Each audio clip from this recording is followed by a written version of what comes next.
বাংলার মাননীয় মুখ্যমন্ত্রী মমতা বন্দ্যোপাধ্যায় না চাইতে এত কিছু দিয়েছে, তাই আর চাইবার আমার প্রয়োজন বোধ হয় না। আপনার কাছে কি মনে হয় যে স্বনির্ভর হওয়াটা একটা শিল্প নয়? ক্ষুদ্র শিল্প একটা শিল্প।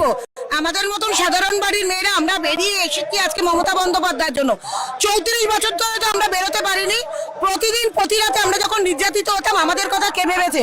আমাদের জন্য আওয়াজ কে তুলেছিলেন? হ্যাঁ, ঠিকই তো বলেছে। 34 বছর ওরা বেরাতে পারেনি, এখন বেরাতে পেরেছে। মমতা ব্যানার্জির আমলে মহিলারা বেরাতে পারছে আর পুরুষরা ঘরে ঢুকে যাচ্ছে, কারণ তো কাজ নেই। কাজের অবস্থা এত খারাপ। দেখো, আজকে এরকমভাবেই বিশ্লেষণ করব। এই মুখ্যমন্ত্রী আরজি করের নির্যাতিতা এখনো পর্যন্ত বিচার পেল না। আরজি করের ঘটনা এখনো বিচারাধীন।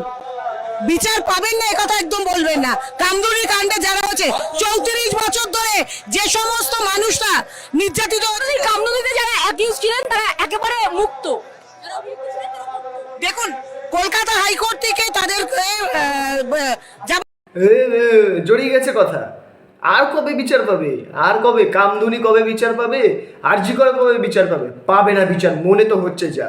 ও করে জড়িয়ে যাচ্ছে কথা। শোনো, জীবন কারাদণ্ড হয়েছিল, ফাঁসির অর্ডার হয়েছিল, তারা সুপ্রিম কোর্টে মুখ্যমন্ত্রী ছাড়িয়ে নিয়েছে। আপনার কাছে এটার প্রমাণ আছে? আপনি যে এ ধরনের কথা বলছেন, আপনার কাছে প্রমাণ আছে?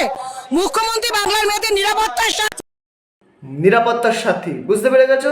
দেখো, এই প্রথম মহিলা থানা মধ্যে আদালত মুখ্যমন্ত্রী বাংলার মহিলাদের সুরক্ষা দিয়েছেন, তার প্রমাণ আছে? তার প্রমাণ নেই। আমার মতন সাধারণ ঘরের মেয়ে আজকে এসছে মমতা বন্দ্যোপাধ্যায় শেখ শাহজাহান মধ্যরাতে মহিলাদের পিঠে, সেই মহিলারাই আজ বলছে মিথ্যে কথা, মিথ্যে কথা। সেই মহিলারাই বলছে শুভেন্দু তাদেরকে টাকার লোভ দেখিয়েছে, শুভেন্দু তাদের মোবাইল নিয়েছে। হ্যাঁ, এই কথাটাও কিন্তু সত্যি। কিছু ক্ষেত্রে আমরা কিন্তু এরকম টাইপের ভিডিও দেখেছি। এবার কোনটা সত্যি কোনটা মিথ্যে সেটা তো তোমরা যাচাই করবে। তো যাচাই করো। সেই মহিলারাই আজকে বলছেন, সেই মহিলারা বলছেন, শুনুন, টাকা দিয়ে মুখ কিনতে পারবে না বিজেপি, টাকা দিয়ে মুখ কিনতে পারবে না আমাদের মতো সাধারণ মেয়েদেরকে। এটা হচ্ছে কলকাতা। কাকিমার দাপট দেখেছো? দাপট আলাদা লেভেলের। এটা হচ্ছে কলকাতা, কলকাতা। দিদিকেই আমরা আনবো, দিদিকেই আমরা চাই। দিদি বেঁচে থাকবেন, যতদিন দিদি বেঁচে থাকবে এই বাংলার মেয়েরা কোনো সময় হয় না, বুঝেছেন? মদ আর মাংস খাইয়ে বিজেপি জিততে পারবে না। এটাও তো সত্যি কথা। মদ মাংস খাইয়ে কে জিতছে? এই যে কথাটা বললেন এই মহিলা, কে জিতছে সেটা তো আমরা জানি। দেখো,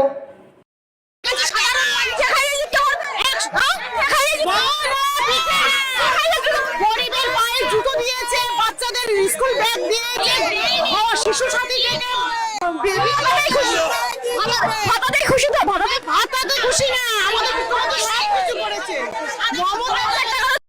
এই যে রাষ্ট্রীয় বাংলা চ্যানেলটা, সত্যি কথা বলতে আমার দারুণ লাগে। এদের ভিডিও দেখতে দারুণ লাগে। তোমাদেরও কি ভালো লাগে?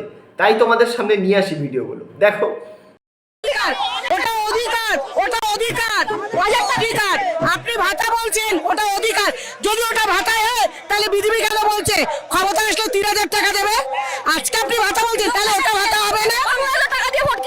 লোক দেখাচ্ছে, লোক দেখাচ্ছে, লোক দেখানো হচ্ছে। ভোট কেনে না, মমতা বন্দ্যোপাধ্যায় ভালোবাসা দিয়ে ভোট কিনেছে, সম্মান দিয়ে ভোট কিনেছে। আমরা দিদিকেই চাই, দিদিকেই চাই, আমরা দিদিকেই চাই। তাহলে বুঝতে পেরে যাচ্ছ তো 26-এ ভোটের রেজাল্ট কি হতে চলেছে? এখনই বুঝতে পেরে গেছো। দেখো,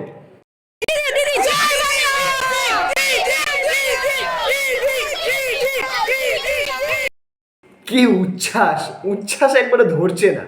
দি দি দি দি বলে স্লোগান চলছে, আলাদা লেভেলের উচ্ছ্বাস। তো বুঝে গেছো আশা করি তোমরা 26-এ কি হতে চলেছে। আর তো বুঝিয়ে বলার দরকার নেই। তা পরেরটুকু দেখতে থাকো, মজা নাও, আর এরকমভাবেই বিশ্লেষণ কাটাছেড়া করতে থাকি।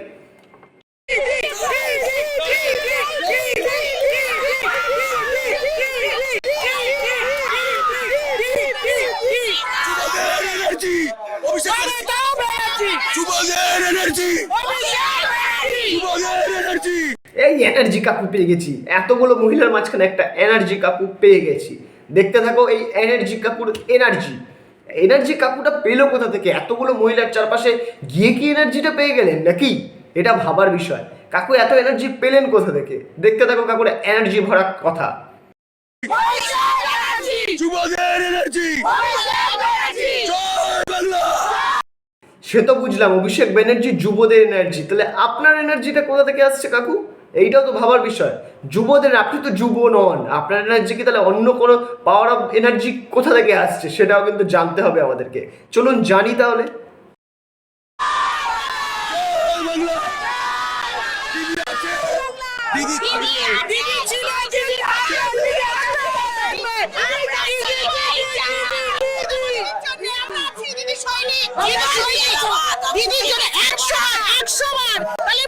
দিদির সৈনিকের চশমাটা দেখেছো? এটা হচ্ছে দিদির সৈনিকের চশমা। এটা কিন্তু নর্মাল জেসে চশমা নয়, এক্স রে চশমা। দিদির সৈনিকরা দেখতে পায় কোথা থেকে দুর্নীতি হচ্ছে এই চশমা দিয়ে, নাকি আবার চশমাতে ঢাকা পড়ে যায়, সেটাও ভাবার বিষয়। দেখতে থাকো। বলছেন কেন ভাতাতে ভাতা ওই গরিব মানুষকে জিজ্ঞাসা করুন ওই 1000 টাকা কত কাজে লাগে। হ্যাঁ, কথাটা ভুল নয়। কিছু ক্ষেত্রে কিন্তু গরিব মানুষদের এই 1000 টাকাটা খুবই সাহায্য করে। হ্যাঁ, কিছু ক্ষেত্রে, সবার নয়। কিছু মানুষ কিন্তু ওইটা দিয়ে আবার আইয়াসি করে উড়িয়ে দেয়। আমরা সোশ্যাল মিডিয়ায় দেখতে পেয়েছি কাকিমাদের খাটের উপর বসে পিকনিক চলছে, পার্টি চলছে ওই 1000 টাকা দিয়ে, আবার নিজের মুখে শিকারও গেছে তারা। এরকম আমরা নানা রকম দেখতে পাই, কিন্তু কিছু ক্ষেত্রে কাজেও লেগেছে, এটা মানতে হবে। জিজ্ঞাসা করেন আমাদের আরো যারা আছে তাদের লাগে না, বুঝেছেন? এই বাংলা মমতাকে চায়, এই বাংলা মমতাকে চায়। হ্যাঁ, এই বাংলা মমতাকেই চায়। দিদি বলে দিয়েছেন 26-এ, তাহলে তোমরা রেজাল্ট বুঝতে পেরে গেছো। তো তোমাদের কি মনে হয় 26-এও কি এইরকমই দিদিদের কথা অনুযায়ী রেজাল্টটা হতে চলেছে? 26-এ কারা জিতবে সেইটা তোমরা আমাকে কমেন্টে জানাও। আর ভিডিওটা ভালো লেগে থাকলে একটা লাইক করে কমেন্টে তোমাদের মতামত জানাও। চ্যানেলটাকে সাবস্ক্রাইব করে পাশে নোটিফিকেশন বেলটাও বাজিয়ে দাও। আর আমার চ্যানেলে আমি আবার নতুন করে শর্টস ছাড়া শুরু করেছি, শর্টসগুলো দেখতে থাকো। তো আজকের মতো এইটুকুই, দেখা হচ্ছে পরের ভিডিওতে। টাটা।